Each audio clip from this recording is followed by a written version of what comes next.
ನಾಗಾ ಸಾಧುಗಳ ವರ್ತನೆಗಳು, ಅವರ ವೇಷಭೂಷಣಗಳು ಭಾರತವನ್ನು ಪ್ರಪಂಚದ ಎದುರು ಹಿಂಗೆ ತೋರಿಸ್ಬೇಕಾ ಅಂತ ನಗ್ನ ನಾಗಾ ಸಾಧುಗಳ ಫೋಟೋಗಳನ್ನು ಹಾಕಿ ಕೆಲವರು ಪ್ರಶ್ನೆ ಮಾಡ್ತಾರೆ. ಏನು ಉತ್ತರ ಕೊಡಬೇಕು ಅವರಿಗೆ? ಒಬ್ಬ ಮನುಷ್ಯ ಅತ್ಯಂತ ಉನ್ನತ ಮಟ್ಟಕ್ಕೆ ಹೋದರೆ ಅವನು ನಗ್ನನಾಗ್ತಾನೆ.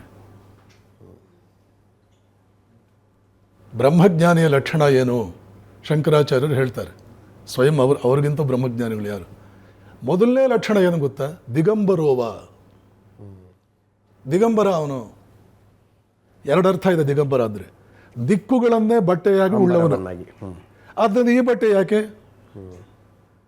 ದಿಗಂಬರೋವ ಅಪಿ ಸಾಂಬರೋವ ತ್ವಗಂಬರೋವ ಅಪಿ ಚಿದಂಬರಸ್ಥಃ ಉನ್ಮತ್ತವತ್ವ ಅಪಿ ಚ ಬಾಲವತ್ವ ಪಿಶಾಚವತ್ವ ಅಪಿ ಚರತಿ ಅವನ್ಯ.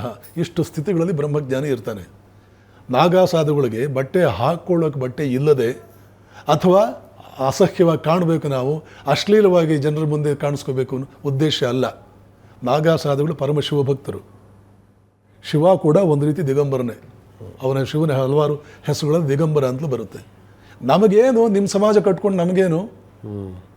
ಮತ್ತು ಈ ಸಮಾಜದ ಮರ್ಯಾದೆ, ಮಾನ, ಕಾನೂನು ಇವೆಲ್ಲ ಕೂಡ ಯಾವುದೂ ಸನ್ಯಾಸಿಗೆ ಅನ್ವಯಿಸಲ್ಲ. ಸಮಾಜದ ಯಾವ ನಿಯಮವೂ ಸನ್ಯಾಸಿಗೆ ಅನ್ವಯಿಸಲ್ಲ. ಸಮಾಜದಿಂದ ಹೊರಗೆ ಹೋದವನು. ಆದ್ದರಿಂದ ರಾಜನಿಗೆ ಸನ್ಯಾಸಿ ಮೇಲೆ ಅಧಿಕಾರ ಇಲ್ಲ. ನನ್ನ ನಿಯಮಗಳು ನಿನಗೆ. ಹೌದು. ಮತ್ತು ಹಿಂದಿನ ಕಾಲದಲ್ಲಿ ಕಾಡಿನಲ್ಲಿದ್ದಂಥ ಋಷಿಗಳ ಆಶ್ರಮಗಳು, ರಾಜ ಹೀಸ್ ಎ ನೋಬಡಿ, ಎಲ್ಲರ ಹಾಗೆ ಬಂದು ಕೂತ್ಕೋಬೇಕು ಅವನು.